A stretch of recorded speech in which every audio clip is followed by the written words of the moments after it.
dalam rangka diseminasi modul 1.4 guru penggerak terkait budaya positif di sekolah.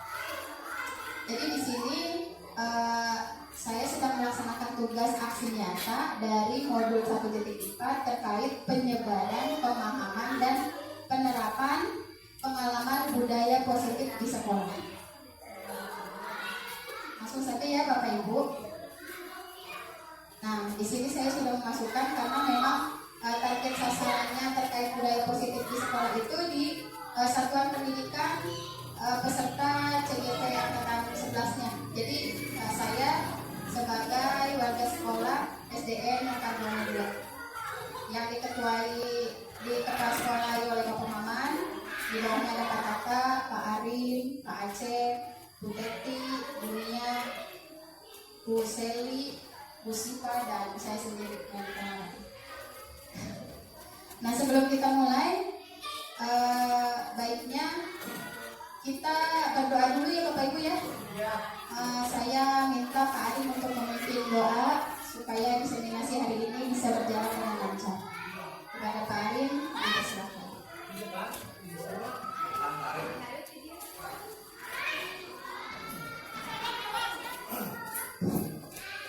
Bismillahirrahmanirrahim. Assalamualaikum warahmatullahi wabarakatuh. Untuk dilancarkan acara ini, mari kita berdoa bersama-sama. Mudah-mudahan dengan doa ini kita semua diberikan kelancaran, khususnya untuk guru ini yang menjadi guru penggerak. Mudah-mudahan beliau diberikan sehat walafiat. Amin Allah ya rabbal alamin. Alhamdulillah bismillahirrahmanirrahim. Wassalamualaikum warahmatullahi wabarakatuh. Amin Allah ya rabbal alamin. Alhamdulillah bismillahirrahmanirrahim. Alhamdulillah hamdas sakirin hamdan naimin hamdan wa bihi wa huwa al-ghafur rahim ya rabbal alamin. Allahumma shalli ala sayyidina Muhammad sallallahu alaihi wa sallam. Wa ta'ala bi hayat wa bi sayyi'at wa ta'ala bi ayyin ya Allah kita saya abdi mohon mudah-mudahan acara ini berjalan amin Allah ya rabbal alamin. Rabbana atina fid dunya hasanah wa fil akhirati hasanah wa qina adzabannar. Subhanaka rabbika rabbil izzati amma yasifun wa salamun alal mursalin walhamdulillahi rabbil alamin. Bismillahirrahmanirrahim. Alhamdulillahirabbil alamin maliki yaumiddin. Iyyaka na'budu wa iyyaka nasta'in siratal mustaqim siratal ladzina an'amta 'alaihim ghairil maghdubi 'alaihim waladdallin. Assalamualaikum warahmatullahi wabarakatuh.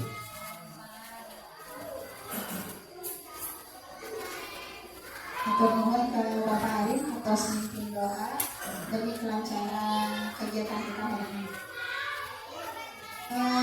Baik Bapak Ibu, kita lanjut ke kegiatan berikutnya, yaitu kita menyanyikan lagu Indonesia Raya. Saya mohon Bapak Ibu bisa berdiri.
Di sini sudah saya singgung tadi terkait pembahasan tentang modul 1.4 di program pendidikan guru penggerak, di mana 1.4 itu membahas tentang budaya positif. Nah, karena saya mengajar dan satuan pendidikan saya di SD, itu target sasarannya penyebarannya itu berarti di SD Mekarbone 2 gitu. Nah, di sini budaya positif itu sendiri yaitu menurut Ki Hajar Dewantara menyatakan bahwa kita ambil contoh perbandingannya dengan hidup tumbuh-tumbuhan. Seorang petani dalam hakikatnya sama kewajibannya dengan seorang pendidik yang menanam padi misalnya. Hanya dapat menuntun tumbuhnya padi. Ia dapat memperbaiki kondisi tanah, memelihara tanaman padi, memberi pupuk dan air, membasmi ulat-ulat atau jamur-jamur yang mengganggu hidup tanaman padi, dan lain sebagainya.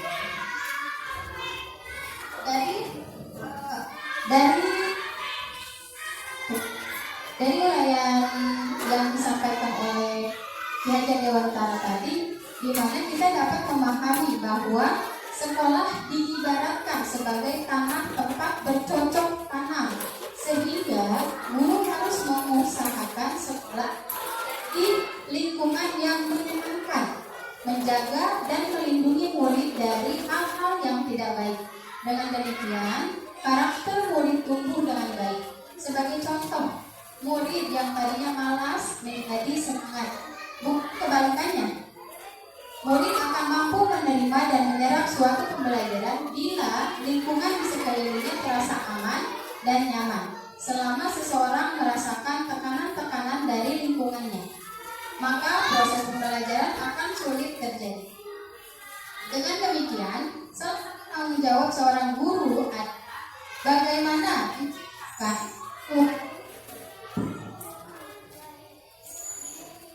bagaimana menciptakan suatu lingkungan positif yang terdiri dari warga sekolah yang saling mendukung, saling belajar, saling bekerja sama, sehingga terciptanya kebiasaan-kebiasaan baik. Dari kebiasaan-kebiasaan baik akan tumbuh menjadi karakter-karakter baik warga sekolah, dan pada akhirnya karakter-karakter dari kebiasaan-kebiasaan baik akan membentuk sebuah budaya positif. Nah, di sini Bapak Ibu bisa dilihat bahwa budaya positif itu ada berapa tuh? 1, 2, 3, 4, 5, 6, 7. Yang pertama yaitu perubahan paradigma. Kedua, disiplin positif. Ketiga, motivasi perilaku manusia. 4, kebutuhan dasar manusia. Kelima, posisi kontrol restitusi.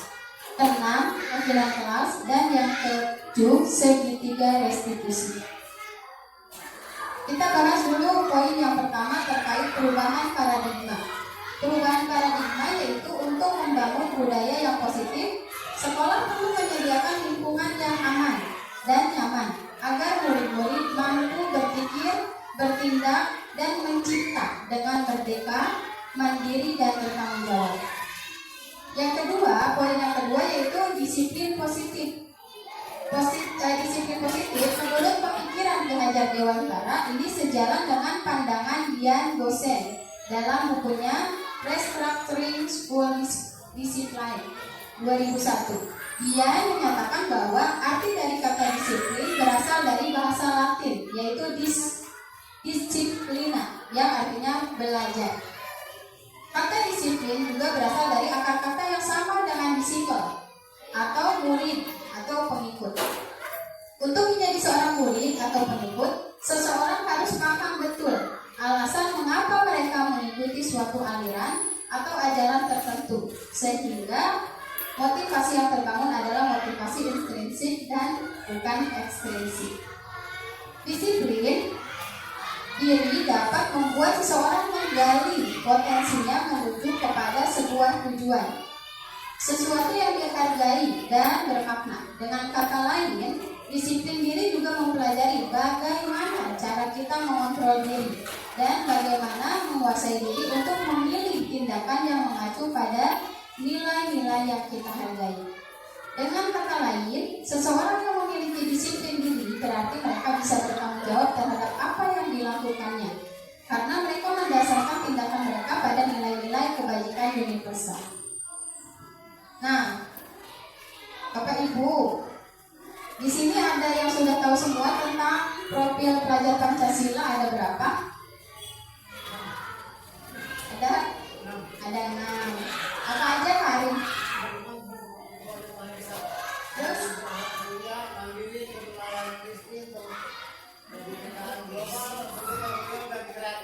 Ya benar.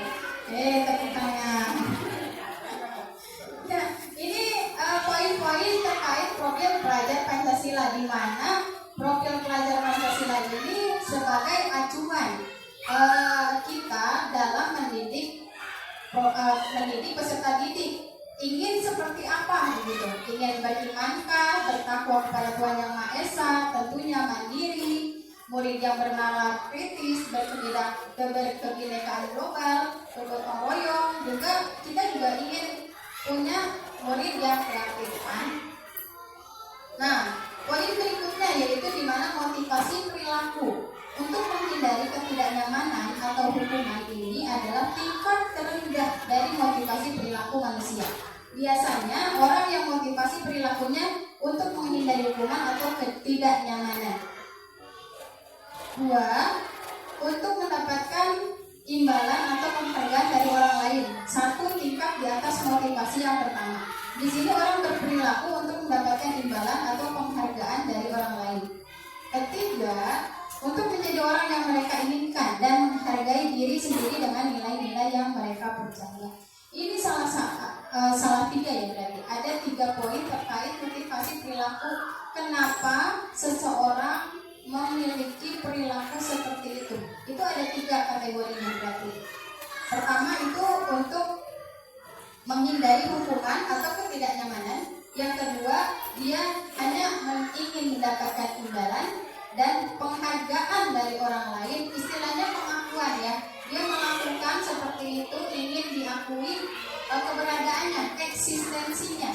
Dan yang ketiga, murni untuk menjadi orang yang mereka inginkan dan menghargai diri sendiri dengan nilai-nilai yang mereka percaya.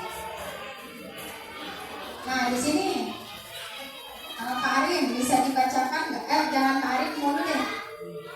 Bu Seli, ini ada kasus. Nanti kita ada kasus terkait proses pembelajaran ya. Nanti kita diskusikan bagaimana proses penyelesaiannya.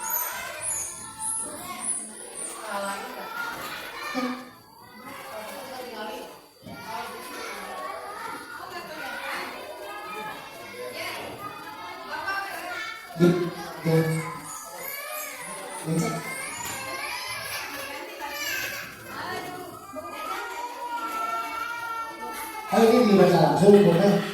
Bismillahirrahmanirrahim. Pada kasus berikut, ibu aja kan, ibu anak 12 bulan, meski kedapatan masalah muridnya tidak bisa tertib berdiri aktif di depan 12 dan selalu berebutan masuk ke dalam kelas setelah jam istirahat usai. Ini tentunya sangat mengganggu proses pembelajaran di mana kelas tidak dapat mulai tepat waktu karena Ibu Anas sibuk menenangkan murid-muridnya untuk waktu cukup lama. Akhirnya Bu Anas berpikir cepat dan mengenakan stiker bintang. Setiap murid-muridnya akan masuk ke kelas usai jam istirahat. Bu Anas akan mengiringi murid-muridnya dengan stiker bintang. Siapa yang dapat berdiri lurus dan berbaris rapi antri depan pintu dapat bintang dari Ibu Ani. Sebagian besar murid-muridnya menyambut tantangan tersebut dan langsung berdiri rapi dengan pintu agar mendapatkan stiker bintang. Hal ini terus dilakukan Bu Anas selama beberapa minggu karena cukup berhasil membuat murid-muridnya berdiri rapi antri di depan pintu.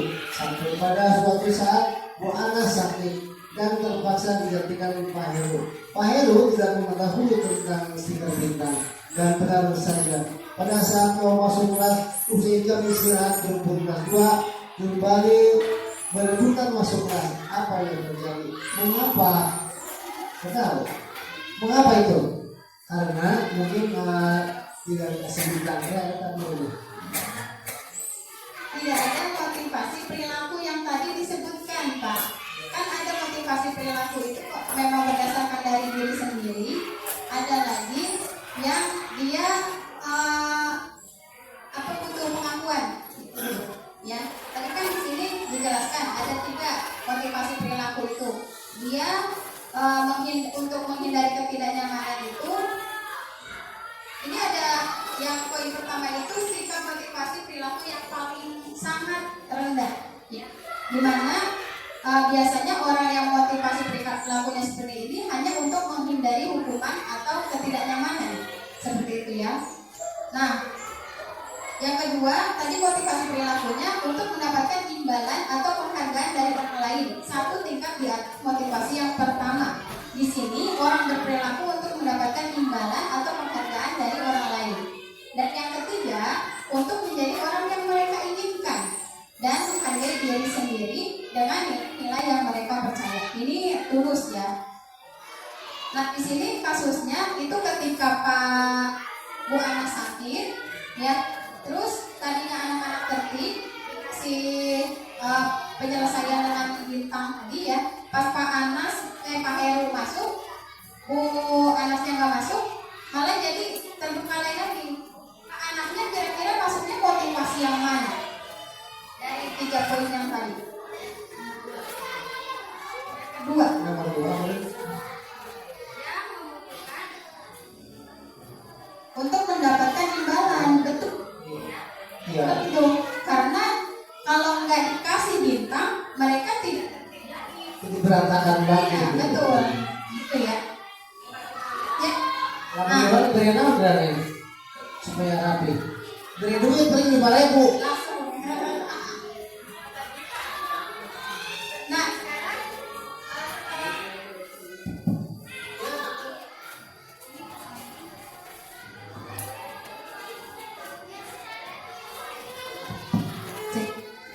berdasarkan teori motivasi yang telah kita pelajari tadi pada pembelajaran sebelumnya, kira-kira apa motivasi murid-murid kelas 2 untuk bersedia berdiri antri sebelum masuk kelas? Betul ya, tadi di poin 2 ingin mendapatkan imbalan atau penghargaan. Nah, adakah cara lain yang agar murid-murid kelas 2 bersedia antri di depan kelas tanpa diberi penghargaan stiker bintang? Kira-kira ada yang punya ide? Gitu. Kira-kira apa? Supaya dia nggak ada motivasi untuk dikasih penghargaan atau bintang, tapi dia rela buat antri.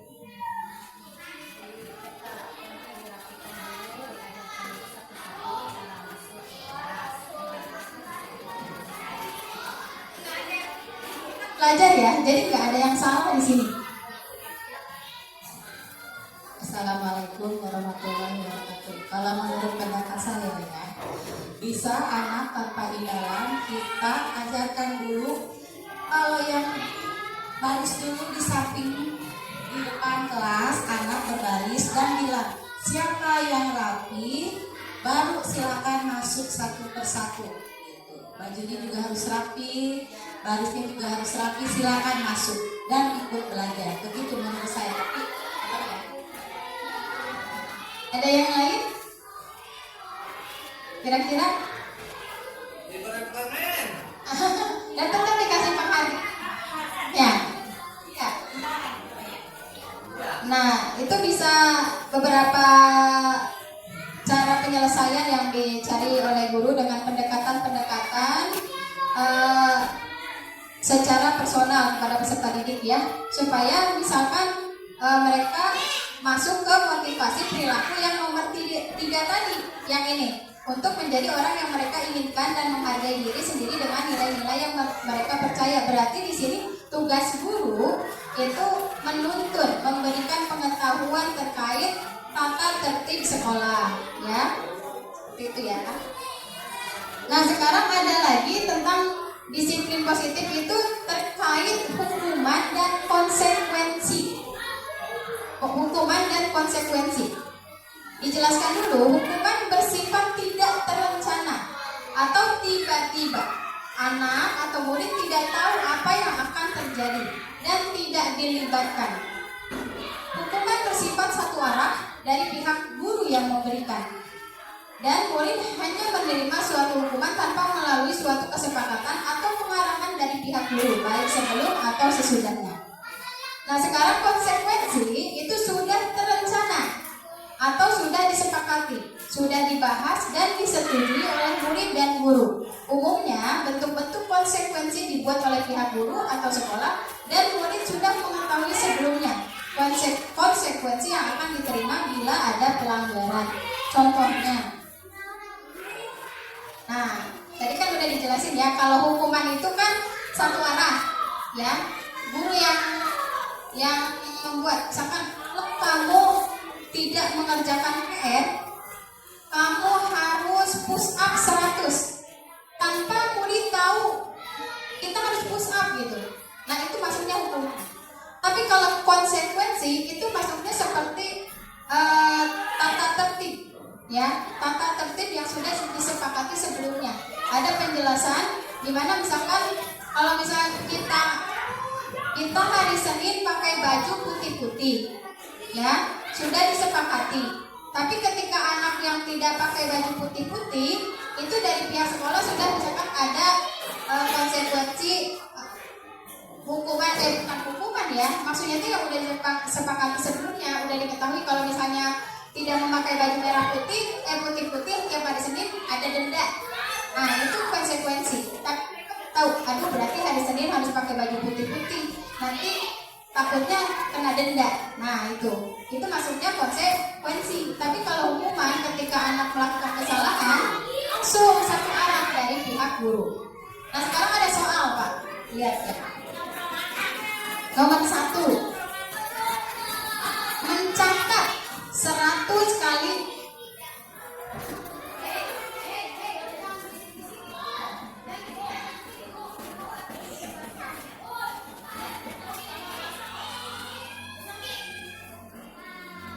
Nomor 1, mencatat 100 kali di dalam buku kalimat. Saya tidak akan terlambat lagi karena terlambat ke sekolah. Itu masuk hukuman apa sanksi? Hukuman. Bisa dicatat Bapak Ibu. Bisa dicatat soalnya nanti ada kunci jawabannya. Benar apa enggak jawaban kita ya?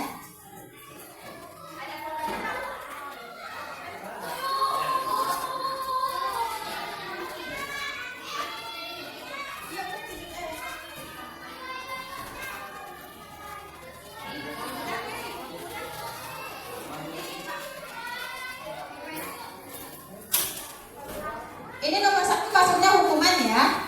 Nomor 2, lari mengelilingi lapangan basket 2 kali karena terlambat hadir di sekolah. Sanksi apa hukuman? Sanksi apa hukuman?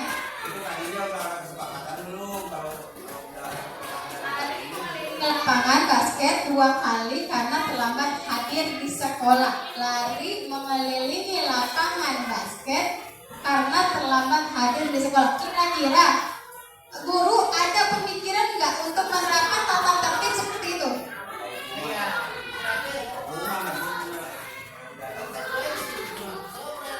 Sanksi, konsekuensi berarti. Ya berarti Pak Tata sama Pak Arif beda ya. Nanti kita lihat ada kunci jawabannya yang mana. Nomor 3, membersihkan coretan yang dibuat di meja tulis. Hukuman atau sanksi? Membersihkan. Sanksi. Oke. Nomor 4. Ya. Nomor 4, murid diminta untuk push up 15 kali karena tidak menggunakan masker ke sekolah. Hukuman. Yang kelima, sanksi. Ya. Kalau mengerjakan soal CPNS beda-beda jawabannya. Benar.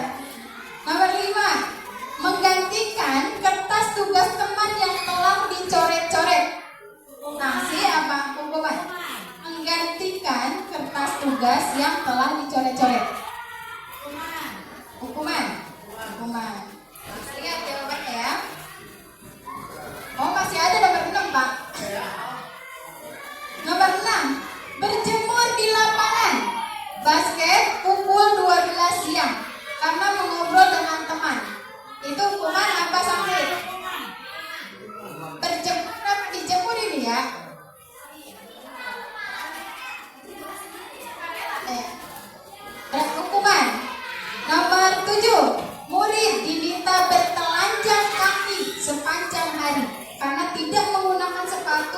berwarna hitam sesuai peraturan sekolah.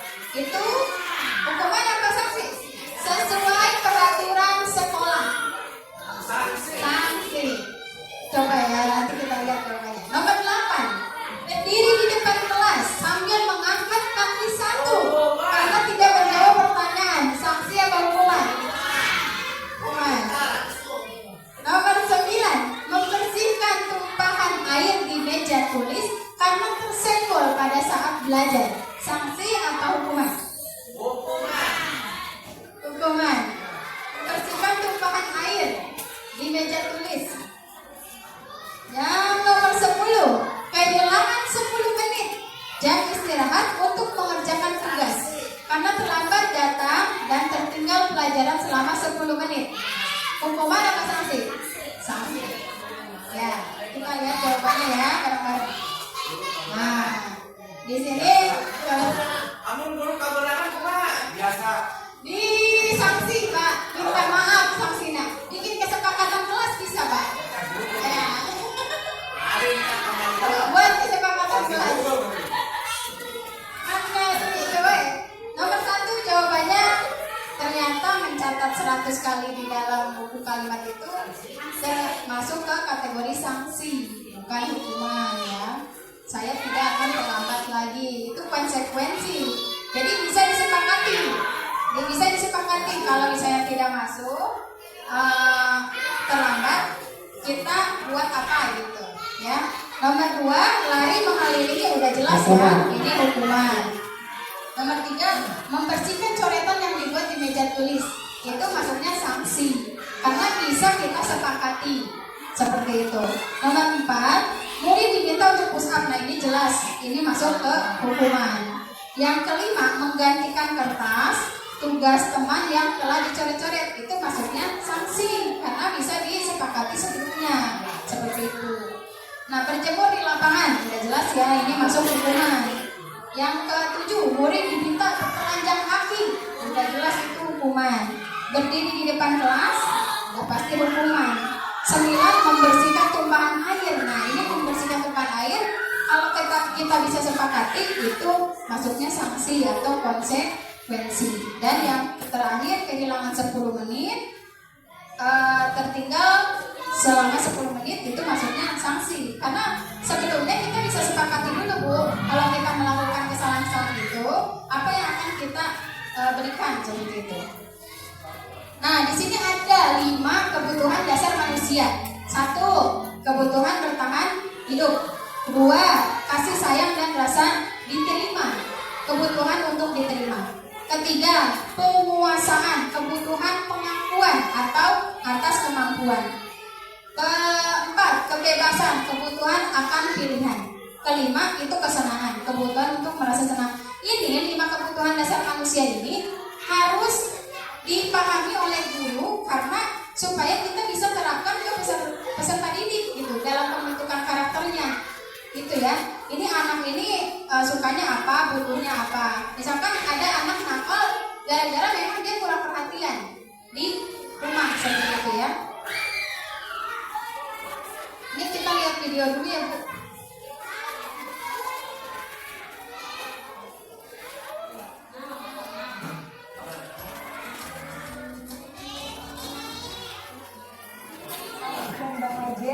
Ibu dan Bapak guru hebat untuk membangun budaya sekolah yang positif dengan lingkungan yang aman dan mendukung murid untuk menjadi pribadi yang berdaya, seimbang, dan bahagia.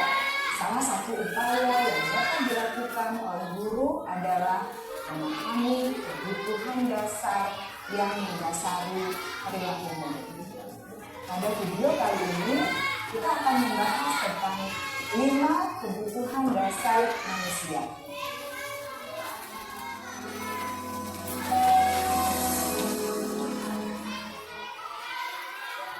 Ki Hajar Dewantara dalam salah satu kutipannya menyatakan, kita ambil contoh perbandingannya dengan hidup tumbuh-tumbuhan.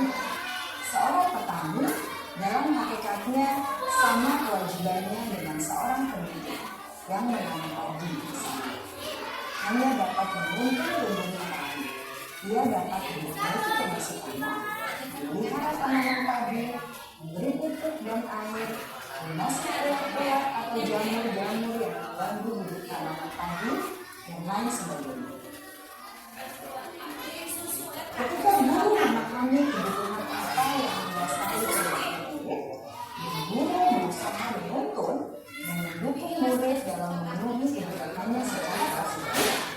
Pada hakikatnya, guru tersebut ibarat seorang petani yang sedang berusaha memahami kebutuhan masing-masing tanaman. Dan ia berusaha memenuhi kebutuhan tanaman tersebut agar dapat tumbuh dengan subur dan maksimal. Dr. William Glasser, seorang psikiater dari Amerika Serikat, menyatakan bahwa seluruh tindakan manusia memiliki tujuan tertentu, yaitu memenuhi kebutuhan dasarnya. Ketika kelima kebutuhan dasar telah terpenuhi secara memadai, maka murid akan tumbuh dengan seimbang dan baik.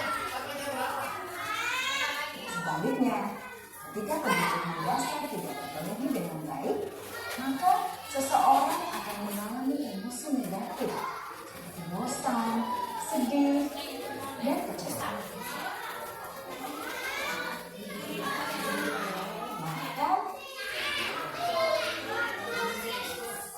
Ya Pak, kita lanjut aja ya.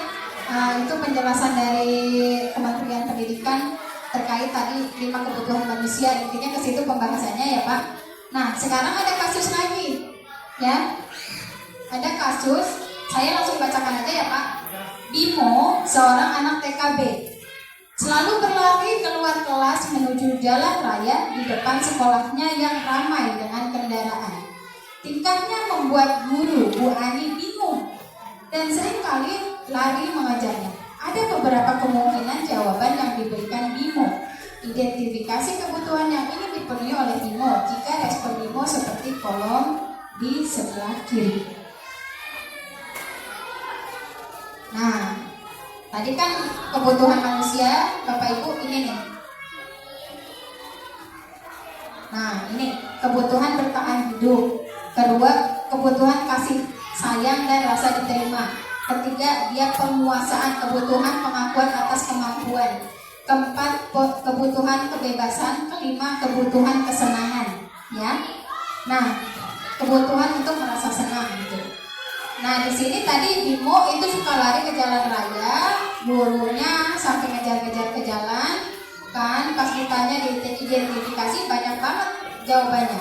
Sekarang, lihat, aku senang main kejar-kejaran dengan ibu guru. Seru, kata Bimo. Itu maksudnya kebutuhan perilaku manusia yang mana? Kebebasan, penguasaan, kesenangan, cinta, dan kasih sayang. Kesenangan. Pakai suka itu kan. Nah, yang kedua, ibu kejar aku karena ibu guru sayang aku. Nah, itu maksudnya kemana? Kebebasan, penguasaan, cinta, dan kasih sayang. Ya, diingat-ingat jawabannya ya. Yang ketiga, aku hebat kan? Bisa bikin ibu guru kejar aku. Nah, itu maksudnya ke cinta, kasih sayang, kesenangan, kebebasan, apa penguasaan? Aku hebat kan?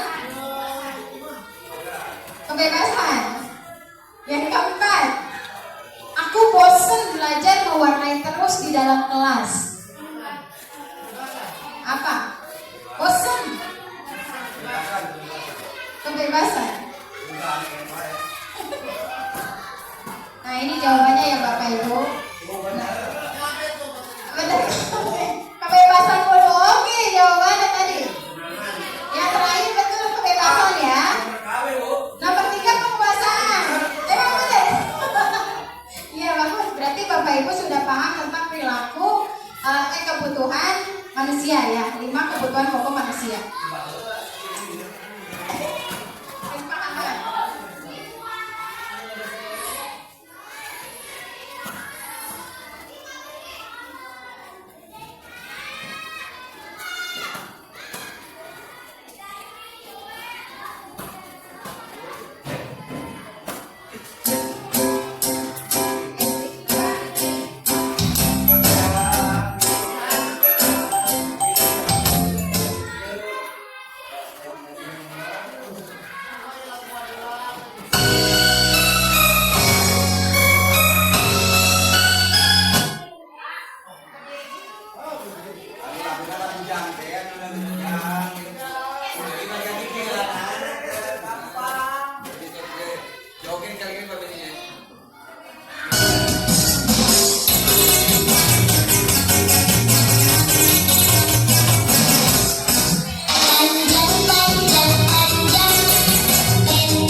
ya. Di sini tadi ada 5 kebutuhan manusia. Nah, yang ini ada 5. Silakan Pak Arin coba dibaca. Saya baca ya. Posisi kontrol diri. Misalnya 1 hukum, 2 membuat rasa bersalah, 3 teman, 4 memantau, 5 manajer.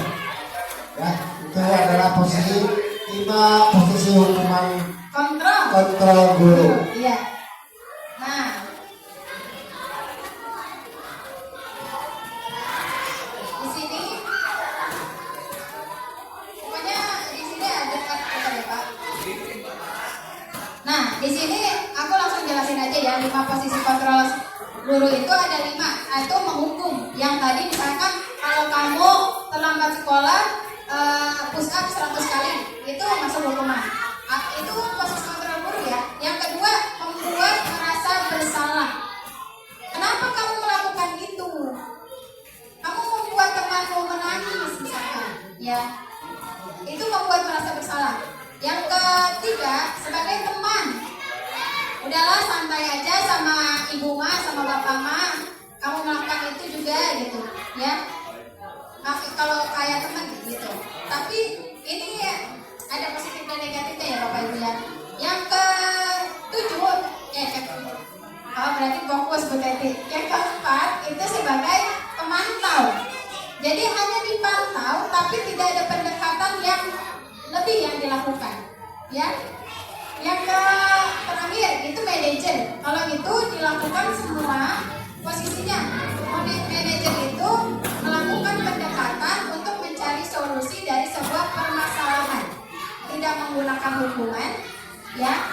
Tidak menggunakan tindakan verbal atau non verbal, ya, atau kata-kata yang menyakiti, tidak. Ini sebagai 5 posisi kontrol guru. Kalau menurut Bapak Ibu, kita sebagai guru sebaiknya mana yang lebih baik posisi kontrol kita dari kelima ini? Kira-kira sebagai penghukum kah? Sebagai apa Bu Teti? Kalau menurut saya manajer. Betul. Nah, di sini kurang lebih dari itu ya.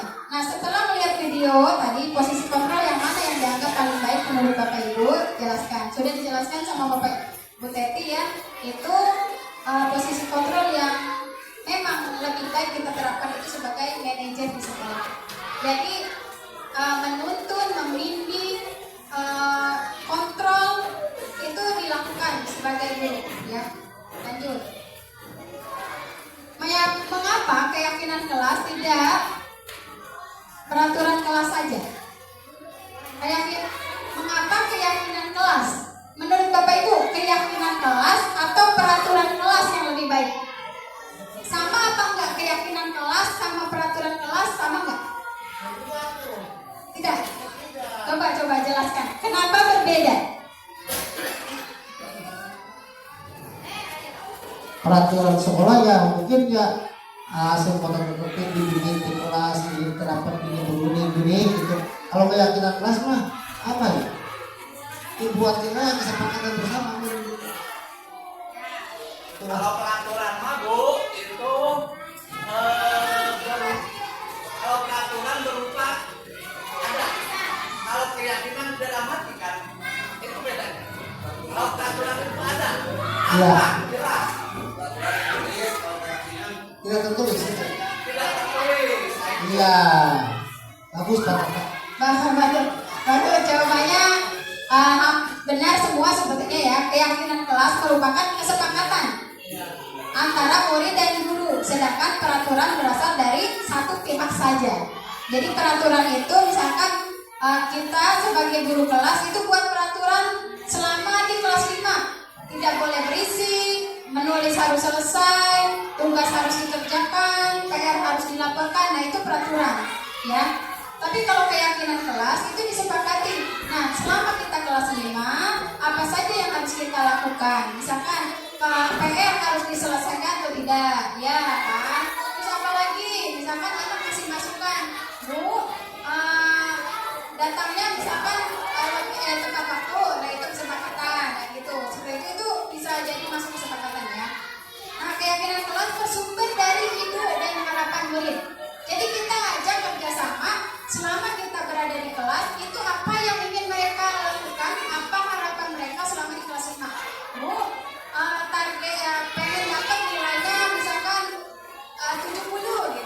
berarti kan belajarnya harus lebih rajin ya. Terus keyakinan kelas bersifat lebih abstrak dan berupa nilai-nilai kebajikan yang bersifat universal. Sedangkan peraturan lebih rinci namun bersifat kaku. Dan yang terakhir, keyakinan kelas disusun dalam bentuk kata-kata atau kalimat positif. Nah, menurut Bapak dan Ibu guru di sini, sebaiknya kita menerapkan peraturan kelas ya, karena kita kan wali kelas ya, atau guru di sekolah. Lebih baik kita menerapkan peraturan kelas atau keyakinan kelas, membuat keyakinan kelas. Dua-duanya. Lebih baik kita melakukan membuat peraturan kelas untuk kesejahteraan murid atau keyakinan kelas. Sebaiknya memang dibuat sebuah keyakinan kelas karena memang kita melibatkan peserta didik selama proses pembelajaran berlangsung di sekolah. Kan tadi peraturan itu bersifat kaku, jadi satu arah. Ketika kita melakukan kesalahan, murid tidak tahu menahu tiba-tiba dihukum seperti itu ya. Misalnya kita ajak buat keyakinan kelas, kalau kamu tidak melakukan tadi udah disepakati nih, misalkan PR-nya harus dikerjakan tepat waktu. Nah, sekarang konsekuensi apa yang akan didapat ketika PR-nya tidak diselesaikan? Anak menjawab, misalkan dipanggil orang tua Bu, nah itu kesepakatan, diajak komunikasi ya, atau diberi tugas tambahan lagi, misalkan kerjain soalnya PR-nya 5 ditambah jadi 5, nah itu kesepakatan, tidak satu arah, satu pihak ya.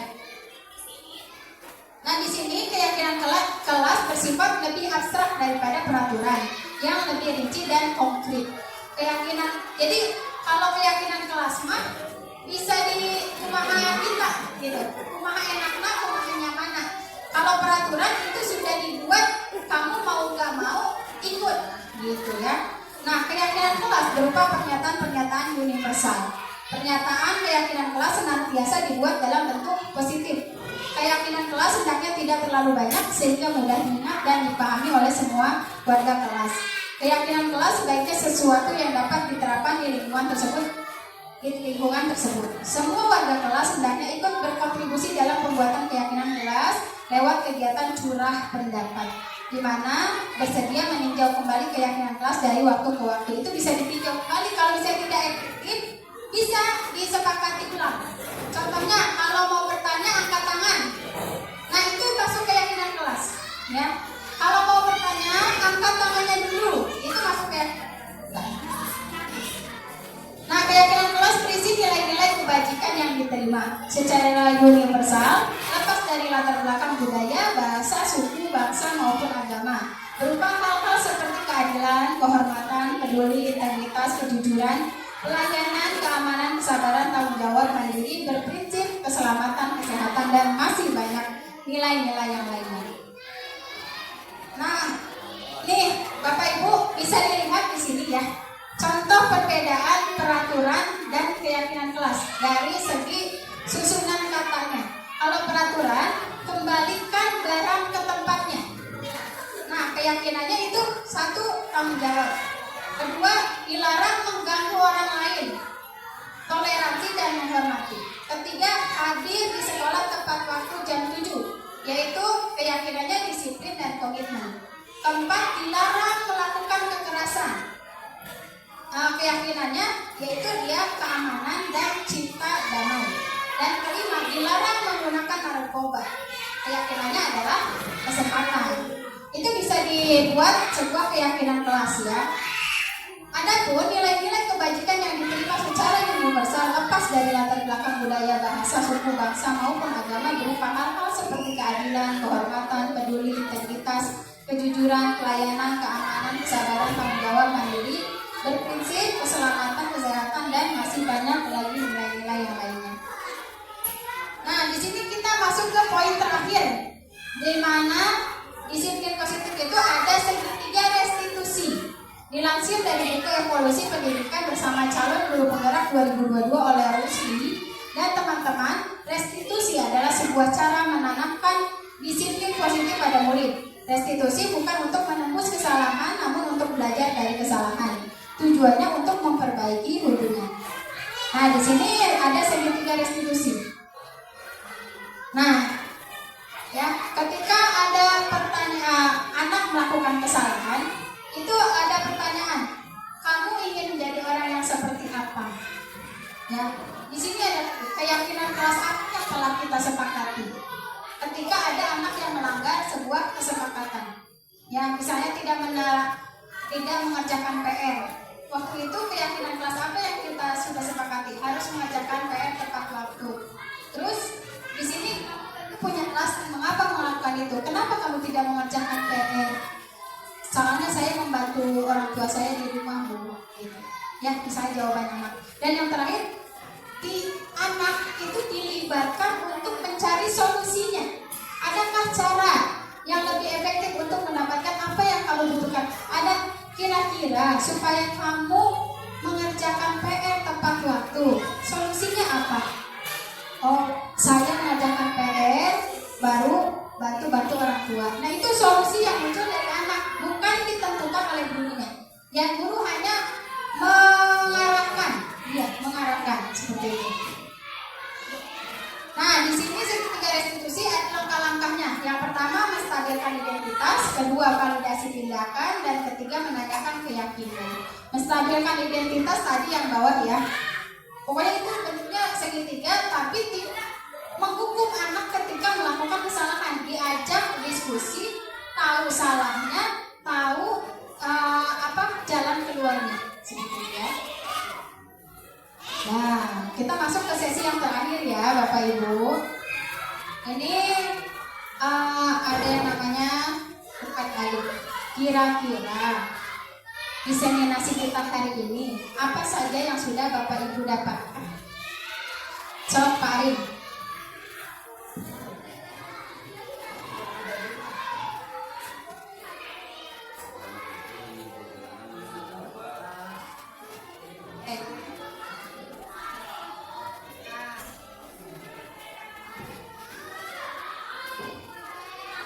Tahu tentang profil pelajar Pancasila kan? Ada berapa poinnya? Bisa dibaca aja Pak.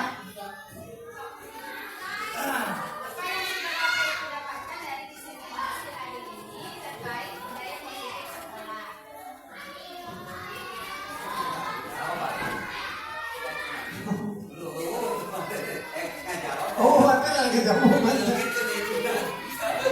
kenceng euy.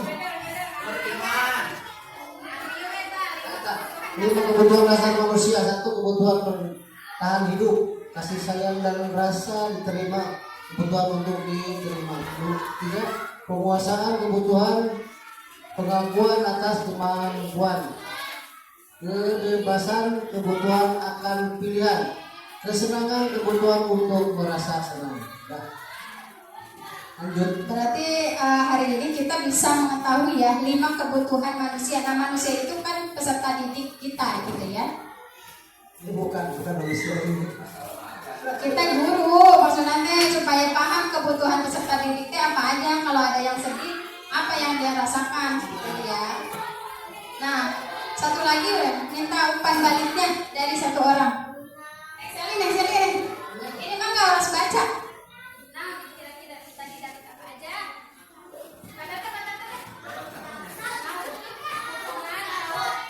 Ya sedikit tentang cara bagaimana mengatur peraturan di sekolah antara guru dengan anak. Ada keyakinan, ada hukuman tadi Pak Rim ada nanti konsekuensi gitu.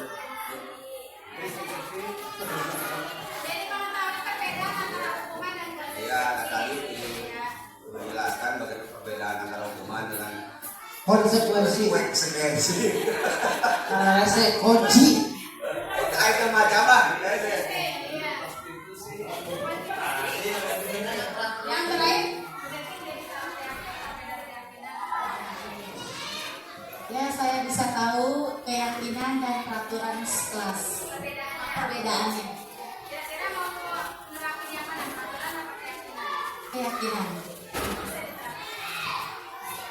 Ada keyakinan kan berdasarkan musyawarah dulu. Betul. Ya. Iya, betul. Tepuk tangan buat Tepuk kata tangan untuk warga Pekanbaru 2 semuanya. Baik Bapak Ibu, alhamdulillah ini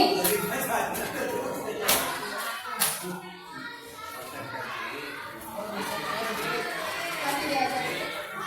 kontrol. Lima posisi kontrol guru. Nah, jadi tahu ya 5 posisi kontrol guru itu apa? Yaitu Membuat merasa bersalah, teman, memantau dan sebagai teman, manajer. Ya. memantau dan manajer. Jadi kita sebagai guru lebih baik sebagai manajer untuk peserta didik kita, bukan sebagai penghukum, bukan sebagai pembuat merasa bersalah. Teman juga ada positif negatif. Di sini kebanyakan kalau guru memposisikan sebagai teman, budaknya jadi songong, betul. Pemantau, dia terlalu otoriter nantinya. Tapi kalau manajer itu menggunakan pendekatan ya.